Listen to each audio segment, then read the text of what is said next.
Baning Baraka shahriga dron hujumi Zaporijyedan ham zararroq, dedi EA rahbari Euronews'ga.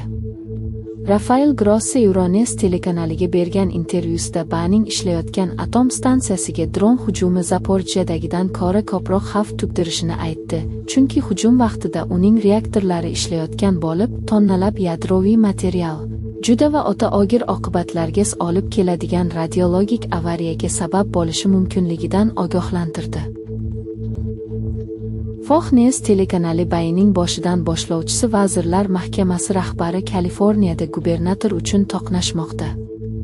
Agar bu natijalar saqlanib qolsa, har ikkala partiyaning shtatning o'rmonda birlamchi tizimida ikkala o'rinni qo'lga kiritishga bo'lgan dastlabki umidlariga qaramay, an'anaviy demokratlar va respublikachilar tanlovi o'rnatiladi.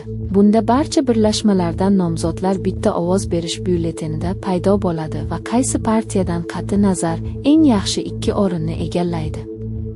Saylov kechasi uchastkalarning 73.4% qisman hisobot bergan bo'lsa, rasmiy natijalar Hiltonning 26.9% ovoz bilan oldinda, Beteri esa 25.8% ovoz bilan keyingi o'rinda ekanligini ko'rsatadi.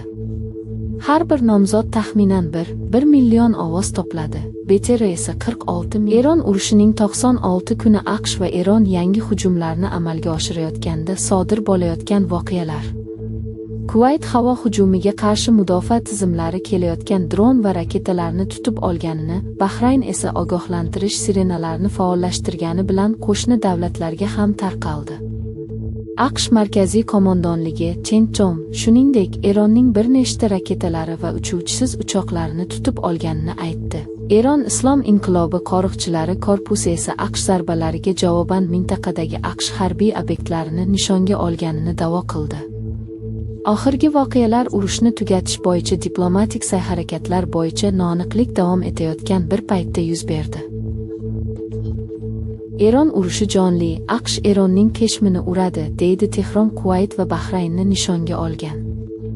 AQSh prezidenti Tramp Isroil bosh vaziri Netanyahuni Isroilning Bayrut chekkalariga zarba berish tahdidi yuzasidan qattiq tanqid qilganini xabar qildi. Putin Ukrainaga nisbatan murosasizligicha qolmoqda, ammo Rossiyada urush haqidagi jamoatchilik munozaralar ozgarayaptimi?